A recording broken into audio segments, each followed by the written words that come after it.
Greater Hyderabad మహానగరంలో GHMC main role. కోటి మందికి పైగా జనాభా ఉన్న నగరంలో జీహెచ్ఎంసీ ఎన్నో సేవలు అందించే సంస్థ. అయితే 2024లో మేయర్తో సహా కొంతమంది కార్పొరేటర్లు బీఆర్ఎస్ నుంచి కాంగ్రెస్లోకి చేరారు. సంవత్సరం గడిచేలోపే 2 కమిషనర్లు మారారు.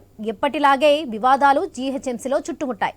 ఎన్ని ఉన్నా కొన్ని అభివృద్ధి కార్యక్రమాలు స్పీడప్ అయ్యాయి. సుందరీకరణ పనులు, ట్రాఫిక్ రద్దీ తొలగించేందుకు కేబీఆర్ పార్క్ చుట్టూ ఫ్లైఓవర్లకు శంకుస్థాపన ఈ ఏడాదిలో కీలకమనే చెప్పాలి. హైదరాబాద్లో జీహెచ్ఎంసీ ప్రధానమైనది. ఎక్కడ ఏ సమస్య ఉన్నా, ఎలాంటి అభివృద్ధి అయినా జీహెచ్ఎంసీ ఆధ్వర్యంలో కొనసాగుతుంది. అయితే 2024 సంవత్సరంలో అనేక ఒడిదుడుకులను ఎదుర్కొంది.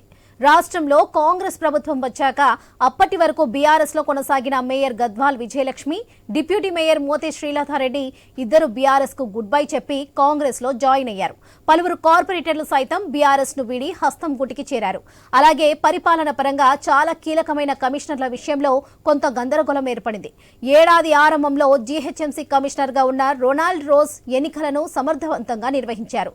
శాఖపై పట్టు సాధించేలోపు ఆయనను బదిలీ చేశారు. అనంతరం బాధ్యతలు స్వీకరించిన అమ్రపాలి తన మార్క్ ని చూపించే ప్రయత్నం చేశారు. అలా 4 నెలల కాలంలోనే కీలక నిర్ణయాలు తీసుకున్నారు. ఏపీ క్యాడర్ కు సంబంధించిన అధికారి కావడంతో అనూహ్యంగా ఆమె ఏపీకి వెళ్లాల్సి వచ్చింది. ఆమె స్థానంలో వచ్చిన ఇలంబర్తి ప్రస్తుత కమిషనర్ గా పూర్తి అయ్యారు. బాధ్యతలు తీసుకున్నారు. మున్సిపల్ శాఖను తన దగ్గర ఉంచుకున్న ముఖ్యమంత్రి రేవంత్ రెడ్డి హైదరాబాద్ నగరంలో తనదైన ముద్ర వేసేలా ప్రత్యేక ప్రాజెక్టులకు రూపకల్పన చేసి వాటిని పట్టాలెక్కించే పనిలో పడ్డారు. కేబీఆర్ పార్క్ చుట్టూ జంక్షన్లను డెవలప్ చేయడం ద్వారా ట్రాఫిక్ రద్దీని తగ్గించడం లక్ష్యంగా ముందుకు వెళ్తున్నారు. ఆ బాధ్యతను పూర్తిగా జీహెచ్ఎంసీ నిర్వహిస్తుంది. సిటీలో జంక్షన్ డెవలప్మెంట్ ప్రోగ్రాంలో భాగంగా 150 కోట్లతో అనేక ప్రాంతాల్లో జంక్షన్లను డెవలప్మెంట్ చేస్తుంది జీహెచ్ఎంసీ. గత ప్రభుత్వ హయాంలో మేయర్, డిప్యూటీ మేయర్లు నామమాత్రంగా వ్యవహరించగా ఈ ఏడాది మాత్రం కొంత చురుగ్గా వ్యవహరిస్తున్నారు. ప్రభుత్వం జీహెచ్ఎంసీ కార్యక్రమాల్లో పాల్గొంటున్న మేయర్ గద్వాల్ విజయలక్ష్మి పలు ప్రాంతాల్లో ఆకస్మిక తనిఖీలు నిర్వహిస్తూ అధికారులను పరుగులు పెట్టించారు. చాలా కీలకమైన ఫ్లైఓవర్, కొన్నేళ్లుగా పెండింగ్ లో ఉన్న జూ పార్క్ ఆరంగర్ వంతెన పూర్తయి ప్రారంభానికి సిద్ధంగా ఉంది. ఇక ఎన్నో ఏళ్లుగా పెండింగ్ లో ఉన్న గోపనపల్లి ఫ్లైఓవర్ ను జీహెచ్ఎంసీ సిద్ధం చేయగా ముఖ్యమంత్రి రేవంత్ రెడ్డి ప్రారంభించారు.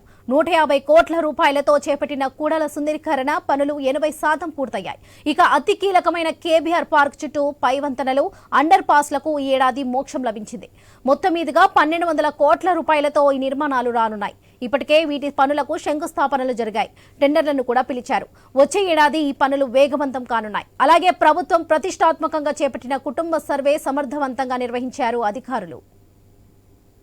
ఇక జీహెచ్ఎంసీ భారీగా అప్పులతో కూరుకుపోవడంతో ఈ ఏడాది ప్రతిరోజు 3,35 లక్షల రూపాయలను వడ్డీ అప్పులను చెల్లించాల్సిన పరిస్థితి ఏర్పడింది. దాంతో ఈ సంవత్సరం కూడా బల్దియా ఆర్థిక పరిస్థితి కొంత ఇబ్బందికరంగానే కొనసాగే అవకాశం ఉన్నట్లుగా తెలుస్తుంది.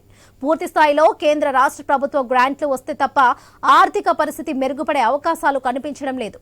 అలాగే 2023 చివరి నాటికి అప్పుల ద్వారా ప్రాజెక్టు పనులను కంప్లీట్ చేస్తూ వచ్చిన జీహెచ్ఎంసీ 2024లో అనేక ఆర్థిక ఒడిదొడుకులను ఎదుర్కొంది. 100 కోట్ల బిల్లులను కాంట్రాక్టర్లకు బకాయి పడింది. పలు సందర్భాల్లో జీహెచ్ఎంసీ కాంట్రాక్టర్లు తమ బిల్లులు చెల్లించాలంటూ ఆందోళన చేశారు.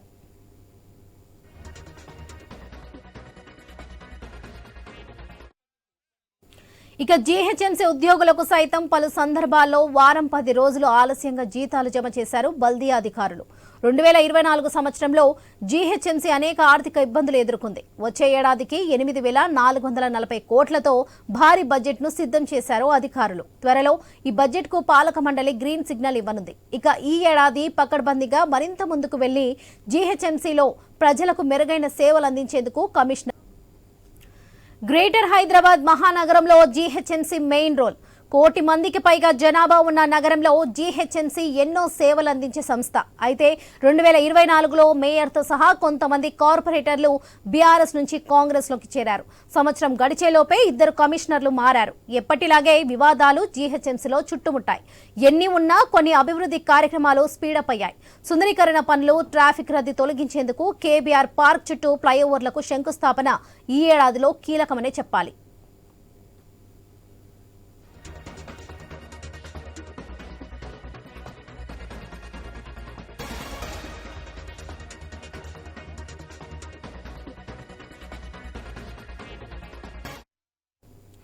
హైదరాబాద్ లో జీహెచ్ఎంసీ ప్రధానమైనది. ఎక్కడ ఏ సమస్య ఉన్నా ఎలాంటి అభివృద్ధి అయినా జీహెచ్ఎంసీ ఆధ్వర్యంలో కొనసాగుతుంది. అయితే 2024 సంవత్సరంలో అనేక ఒడిదుడుకులను ఎదుర్కొంది.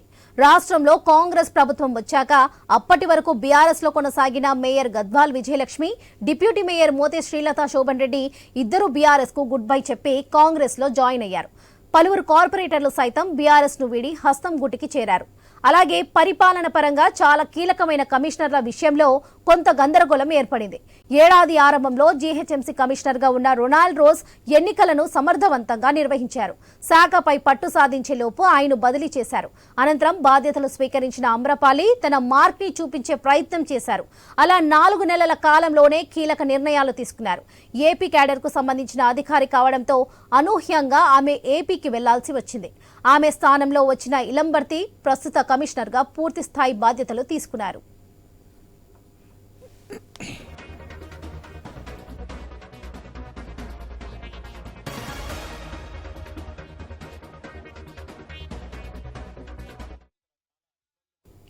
మున్సిపల్ శాఖను తన దగ్గర ఉంచుకున్న ముఖ్యమంత్రి రేవంత్ రెడ్డి హైదరాబాద్ నగరంలో తనదైన ముద్ర వేసేలా ప్రత్యేక ప్రాజెక్టులను రూపకల్పన చేసి వాటిని పట్టాలెక్కించే పనిలో పడ్డారు. కేబీఆర్ పార్క్ చుట్టూ జంక్షన్లను డెవలప్ చేయడం ద్వారా ట్రాఫిక్ రద్దీని తగ్గించడం లక్ష్యంగా ముందుకు వెళ్తున్నారు. ఆ బాధ్యతను పూర్తిగా జీహెచ్ఎంసీ నిర్వర్తిస్తుంది.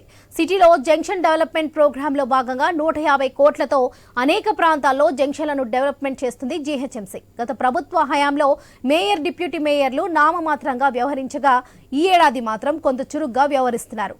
ప్రభుత్వ జీహెచ్ఎంసీ కార్యక్రమాల్లో పాల్గొంటున్న మేయర్ గద్వాల్ విజయలక్ష్మి పలు ప్రాంతాల్లో ఆకస్మిక తనిఖీలు నిర్వహిస్తూ అధికారులను పరుగులు పెట్టించారు.